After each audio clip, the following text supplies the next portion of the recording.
Alright, Taurean Prince on the Minnesota Timberwolves. Just like the music artist Prince is from Minnesota. I was like, man, how come they didn't give him number 21? You know, because if you didn't know, Prince died on April 21st, and he has that song called I Would Die For You.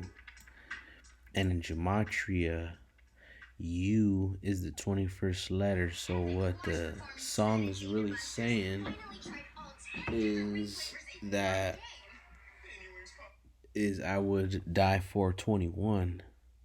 And he indeed died on April 1st, April 21st, April 21st, 2016. So he has a song, I Would Die For 21, and then he dies April 21st, just like the song says. And the song was made in 1983, I believe. Sometime in the 80s for sure. Way well before he died, of course. That was kind of dumb, but Taurean Prince, number 12, Prince on Minnesota. I was wondering, like, and check this out, I was wondering, like, how come they didn't give him number 21, for Prince? I Would Die For 21, died on April 21st. And I know why, because they already have retired a player on the Minnesota right here, Kevin Garnett. Kevin Garnett is like the most famous player ever to play for the T-Wolves still to this day, I'd say. They have his number retired and everything. He was number 21. You know what I mean? So, like, did they know about the 21 in Minnesota before he died? Of course they did. You know why? Because check it out. He was drafted by Minnesota. He ended up playing 21 seasons as well. But he bounced around with the Celtics after that. Won a championship there. And then with the Nets. And then right here, look at his return to Minnesota. Alright. On February 19th, 2015, Garnett agreed to waive his no-trade clause in order to be traded back to Minnesota in exchange for Thaddeus Young. 6 days later, he made his return for the Timberwolves against the Washington Wizards at the Target Center. Okay, so if you do the math, look, he waived his no-trade clause on the 19th of February. And then 6 days later, so 6 days after 19th is 25th. February 25th. Okay? So, guess how many days from February 25th, 2015 to Prince's death? 421, right? April 21st, 2016 he died. From the return, Kevin Garnett's return to Minnesota, to 421, 2016, the death of Prince. 421 days, man. So, of course, they knew. This is how they do it, by the numbers. It's like predictive programming, but a deeper predictive programming. Unless you know the numbers, you'll never be conscious of this. And here's and I have a clip that I recorded. I'm surprised it hasn't gone viral, but I have a clip recorded that I recorded on the day after Prince died. Alright. The day after Prince died, which was April 22nd, 2016. the NBA playoffs were going on, they had a slate of game twos the on the next day, the day after Prince died. And then I was watching them, and there was 4 games slated for that day. And in the first 2 games, I shit you not, they stopped the clock at 4:21. Like 7 out of like 12 times it was, or 8 times in the first two, right? So I'm like, oh hell no. Then they had the next game was going to be the Cavs and Detroit game two. And I was like, I'm gonna record this shit because I know they're gonna stop the clock at 4:21. It's the Cavs. Like NBA's running off, and LeBron's the face of the NBA. So look what they did. Family, fans, and friends of the great, legendary, musical genius Prince. So we lost an incredible talent, and it's certainly taken its toll on a lot of people. Thoughts and prayers to everybody. To the family, fans, and friends of the great, legendary, musical genius Prince. So we lost an incredible talent, and it's certainly taken its toll on a lot of people. I didn't record where the actual flagrant foul happened, but I seen it and it was so bogus. Like, LeBron's holding his head. You could see in the video right here, he's looking at the clock and or the TV, looking at himself. But I think he's looking at the clock, see if he did it all right. But check it out. The day after Prince dies, the NBA scripts this flagrant foul at 4:21, LeBron, mind you, and they say a tribute to Prince. They send condolences to Prince at 4:21. They know what they're doing. Just one more time for the record. Friends of the great, legendary, musical genius Prince. So we lost an incredible talent, and it's certainly taken its toll on a lot of people. Thoughts and prayers to everybody. So, look at him. Look at his eyes. He's looking. He knows what he's doing. He's probably like, God damn, they really did stop it at 4:21. By now, he's way used to it. He knows what the hell to do now. But at the time, he's probably like, whoa, they did stop it at 4:21. Shit. I would die 4:21. They're even doing tributes to him after his death, 4:21. They know what they're doing. Kevin Garnett returns to Minnesota 421 days before Prince's death. He is number 21, retired by Minnesota Timberwolves. And he played 21 seasons, Kevin Garnett did. It's amazing. But I got a couple other weird names / these guys remind me, these players are starting to remind me now of like rich people's horses that they buy and breed and put them in the big race, but instead they're like human. This is what it reminds me of, especially when they have names like, you're a pitcher for the Phillies, but your name's Bailey Falter. Falter, like, what does falter mean? Falter means start to lose strength or momentum. So, he's a starting pitcher, and that's the, whole name of the game for starting pitchers. They're the ones that could supposed to be able to last through at least 5 innings, maybe longer, set the game up for the relievers to come in for an inning each, and then the closer to close it out in a regular normal game. That's what you kind of plan. But until the pitcher falters at the end, he don't get pulled out. So when I see things like that, it's like, come on, man. What do you guys think? Bailey Falter? Like, that's like I don't know what the right term is, but that's got to be a fake name start to lose strength or momentum. That's all the starting pitcher has, strength and momentum.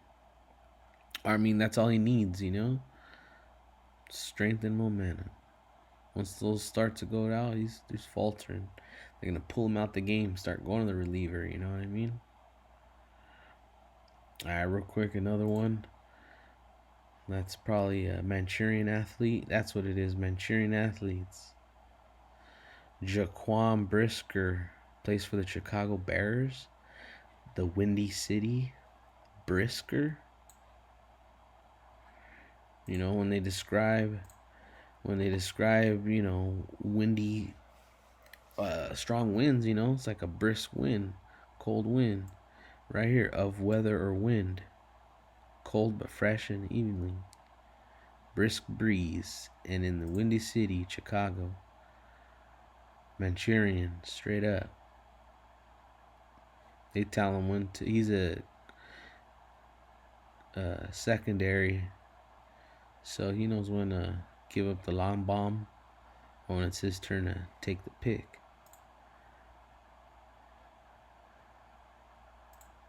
Next one right here plays for the Las Vegas Raiders. Las Vegas, like Sin City,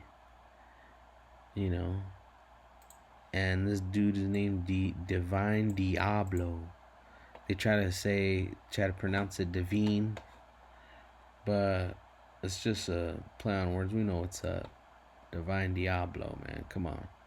In Sin City, I think there is another fact that I thought was funny that when I looked it up initially. Let me see real quick. Salem. Zach calls this the weirdo city, but also you could think of Salem witch hunts and witches and Diablos. I think that's what I seen. Winston-Salem. Basketball weirdo town. That's what Zach calls it. But here's another weirdo coming out of there. Sin City, Las Vegas. Sin City, we got the Divine Devil in Sin City. 5. There's 5, the pentagram. You know what? I even think he has some gematria. Hold up. It was just 36. 3 6s. Like the Satan. Like the representation of Satan. In some cultures. But, Diablo, Satan, same thing.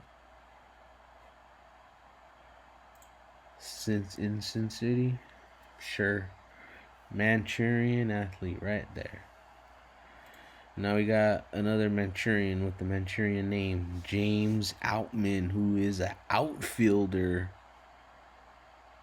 and plays a game where the object is to get outs. You get 3 outs. Outman, number 33, and he's also coded Outman in gematria equals 33 in reverse reduction, and James Outman in reduction equals 33, and he's number 33. So it's a Manchurian all around. He's bred and just like a horse, just like a prize horse. What do they call them? I don't know. Those horses that you race in the big races, breed them. The one that looks good and comes out good, just give them a name, funny name, so people could bet on them. And then boom, here they are. These are what these players remind me of. Manchurian athletes with these names. Here's another one. Let's go live or whatever. Spencer Strider. Look at one of the main fundamentals in pitching is your stride.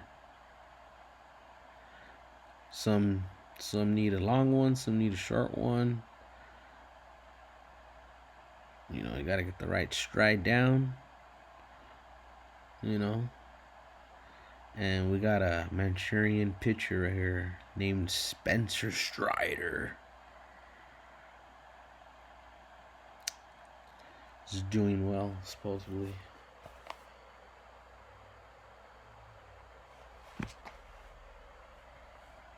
So that's all I got for right now. So peace. But just recap.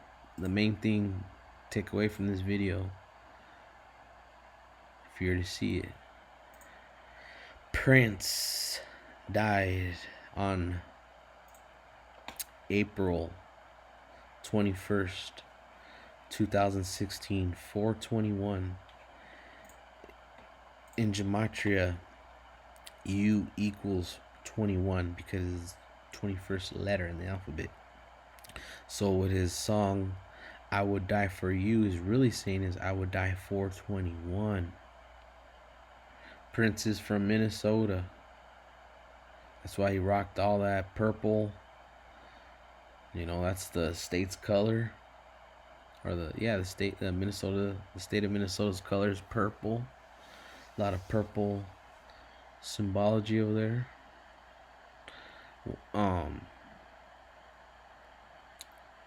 And currently there's a guy named Prince on the Minnesota Timberwolves with the reflection of 21-12, because he can't wear 21 because they got KG, Kevin Garnett, number 21, retired already, who played for Minnesota and played 21 seasons in the NBA, then returned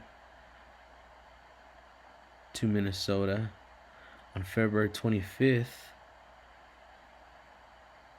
6 days after he waived, came back 6 days later on the 25th, played that game from the 25th to 4/21/2016, 421 days, man. Wow, bro. That's crazy. And that's crazy, bro. One thing I forgot to add, purple is the color of royalty. You know, Prince, royalty. And in the video, they're playing at the Palace in Auburn Hills. The Palace. And this is the King James. And they're playing in the Palace. It might have not have been game 2 then, but they are on the road in Detroit. Might have been game 3s maybe. Whatever, the game's on 4/22/2016. This is where the video's from. But the Palace, they're playing in the Palace. The King is playing in the Palace. They're giving a tribute to Prince on 4/21. All this royalty symbology. Purple. Alright. Peace out.